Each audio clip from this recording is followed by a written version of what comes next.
Saudações a todos, aqui quem fala é César Carvalho. No vídeo de hoje vamos conversar sobre como se suplementa ômega 3.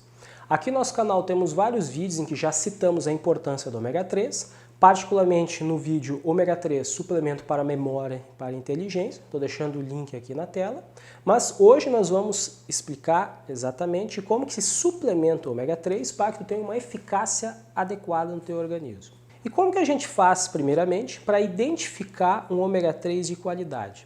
Existem vários critérios. Um dos que a gente utiliza é o preço, né? Obviamente, um produto de qualidade melhor, ele tende a ser mais caro. Entretanto, a gente consegue encontrar aqui no Brasil várias marcas de ômega 3 que têm um custo mais baixo e que têm uma qualidade boa. Como é que a gente faz para identificar?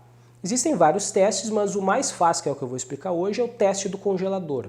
Como é que funciona isso? Pega uma cápsulazinha do ômega 3 e bota no congelador ali por 4 a 5 horas.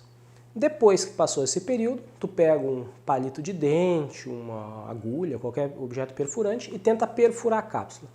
Se tu perfura a cápsula e ele permanece líquido, significa que é ômega 3 de verdade. Agora, se tu for tentar perfurar a cápsula e ele estiver duro, congelado, ele não é ômega 3, ou pelo menos a quantidade de ômega 3 que tem na cápsula ela é muito baixa e não vai servir para suplementação. E como que a gente armazena o ômega 3 em casa? O ômega 3 deve ser guardado na geladeira, isso é um ponto muito importante.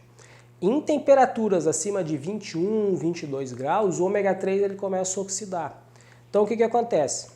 Região sul do país, no inverno, tu até poderia deixar ele fora da geladeira. Agora, nas outras regiões do país e em qualquer região no verão aqui no Brasil, isso não é possível, porque ele vai acabar estragando, ele vai oxidar se ele fica exposto a temperatura alta por muito tempo.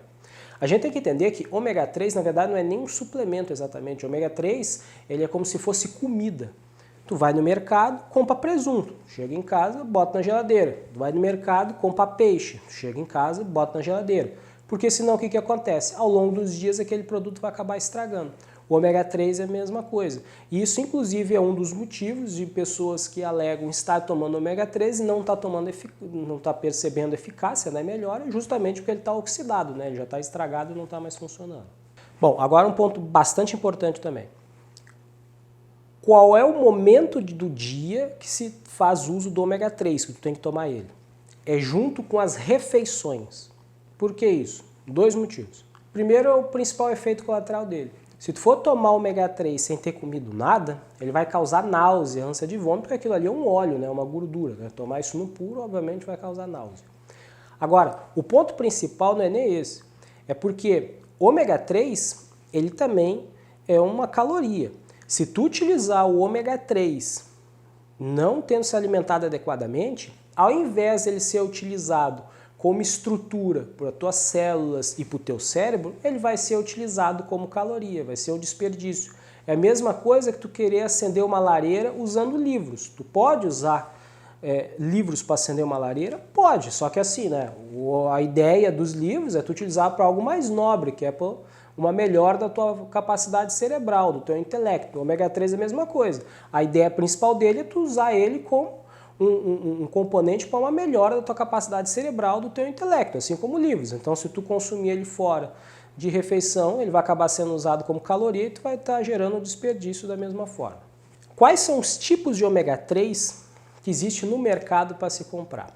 Ômega 3 aqui que eu estou colocando, que funciona para a questão de melhora de função cerebral e de outras funções do nosso organismo, seria aqueles que estão compostos de DHA ou DHA mais EPA. Então, recapitulando, DHA é o ácido docosahexanoico e o EPA é o ácido eicosapentanoico. Dependendo do tipo que tu utilizar, vai ser a quantidade de cápsulas por dia. Mas, a grosso modo, como é que a gente calcula em termos de função cerebral? Adultos que não apresentam deficiência apenas para manter as funções estáveis cerebrais, pelo menos 1.200 mg de DHA por dia.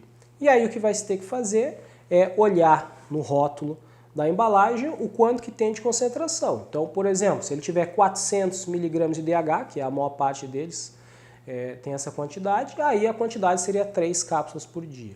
Se for um pouco menos, aí tem que aumentar um pouco a dose.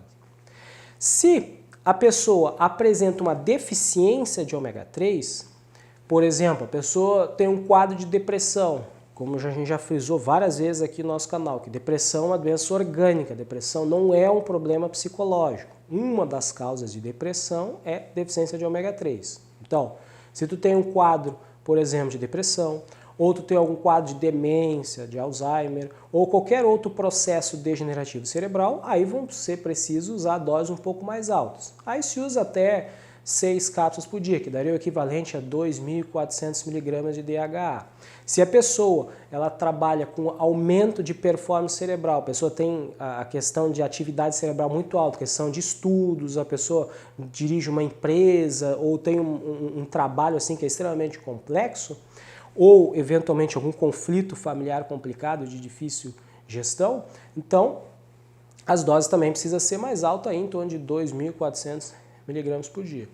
Durante a gravidez também é importante a suplementação com ômega 3, inclusive temos um vídeo aqui no nosso canal, né, sobre o que causa depressão pós-parto, recomendo que assiste. Ali a gente explica a questão do uso do ômega 3 na gravidez, que também é de extrema importância. Agora é claro que na gravidez é um pouco mais complexo, dependendo da fase tu vai ter que tomar doses menores e doses maiores, aí já é um trabalho um pouco mais refinado. Agora, se a pessoa tem uma situação, por exemplo, de alto processo degenerativo cerebral, por exemplo, uma esquizofrenia, um transtorno bipolar, eventualmente a pessoa vai ter que tomar doses até mais altas que 2.400 mg. Mas nesse caso, o ideal é que a pessoa esteja fazendo um acompanhamento médico, porque a partir daí já começa a dar alguns efeitos colaterais que precisam ser monitorados. E efeitos colaterais? Os mais importantes efeitos colaterais do ômega 3 são 2. Um deles eu já citei antes, que é a questão da náusea, mas é um efeito colateral menor. O outro efeito colateral importante é a questão de aumento de sangramento e dificuldade para cicatrização. Aqui é um ponto importante. Até 3 gramas de ômega 3 por dia, a princípio não vai ocorrer problemas maiores. Claro, depende também do peso corporal, do tamanho da pessoa. Agora, a partir de 4 gramas por dia, se começa a aumentar o tempo de sangramento. Então, se a pessoa está com alguma úlcera no corpo, tem algum ferimento ou vai fazer uma cirurgia, o recomendado é que não se faça uso de ômega 3 ao longo desse período até que cicatrize adequadamente. Bom, no vídeo de hoje que eu tinha para falar era sobre isso. Se ficou alguma dúvida em relação a como se suplementa ômega 3 ou em alguns pontos específicos, por exemplo, ômega 3 em criança, na infância ou algum outro ponto, deixa aqui embaixo nos comentários. E se tiver outras sugestões de temas, também coloca aqui que providenciaremos vídeos a respeito. Por hoje era isso.